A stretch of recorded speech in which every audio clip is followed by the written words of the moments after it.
të koketohet për të bërë ndryshime të mëdha. Po në rast do të kemi një përshkallëzim të luftës në lidhjen e mesme, cilat nga shtetet muslimane dhe jo muslimane mendoni ju se do të pozicionohet krah Iranit?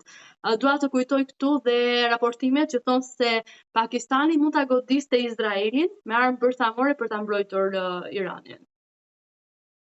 Është e deklarata më duket të shefit të shtatëmëdhërisë pakistaneze Amir Munir, i cili ka deklaruar që në ditën e parë, po se gaboj, që Irani, po që se implikohet do një vendi tretë, do ndihmoj Iranin, po që se goditet në aspektin atomar, atëherë susta Pakistanit do godes Izraelin. Susta atomare, kuptohet. Dhe kjo, hajde mos të them një aleancë fetare paraqet, por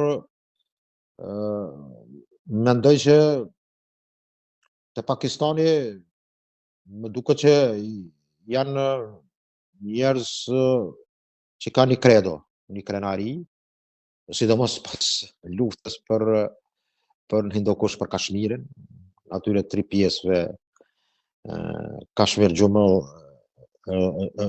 Gjum, pastaj asaj Balistan, që udhëheqet në Pakistan dhe Sade, dhe pjesa e 4 asaj që kontrollohet nga kinezët, 28.030 kilometra katror.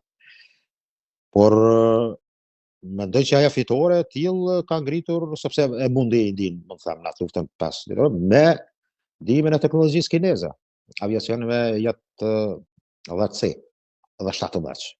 Por edhe korali turk. Mos ta vitet turqët në elektronikë janë bukur të fortë. Kanë arritur që të krijojnë, më të them, atë sistemin për të çorruar aeroplanet e teknologjisë së fundit. Do vjen gjenerata e 6, gjeneratën e 5 deri këtu kanë rritur. Ka shënime shumë të sakta dhe të freskëta që turqët me koralin e tyre mund të sjellin probleme.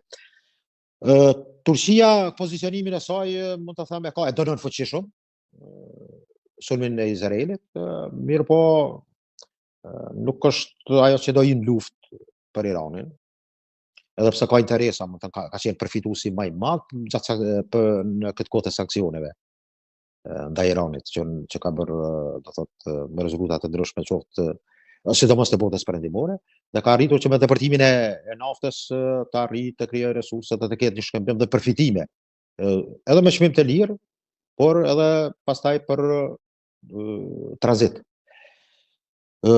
Kapacitetet turke, meqense ka qenë, më të them, një deklarate Devlet Bahçeli, liderit të MHP-s, plakut të politikës turke, i cili është në bashkëqeverisje me AK-partajin e Turqisë ose me Erdoganin, partinë e tij, që thotë kush do jenë në rend. Dhe supozon që Turqia do të jetë pika e arshme konfliktit mes Izraelit dhe Turqisë. Do thotë që ose edhe Pakistani në këtë rast, por mendoj që Turqia nuk intervenon ushtarakisht, vetëm po që se preken interesat e saj të drejtë për drejtë. Ka qenë një paralajmërim që ka Izraeli, avionet e tyre kanë shkelur hapësirën, ajo është demantuar nga të dy palët. Izraeli nuk prek Turqinë, është edhe klasë tjetër, edhe më fërku me Turqinë nuk është edhe bashkëlet, thënë drejtën. Por për momentin Turqia runi një strategji të zhvillimit të industrisë së saj të mbrojtjes, që është, mund të them, në hapa jashtëzakonisht të shpejtë, dhe asaj që pret momentet. Momentalisht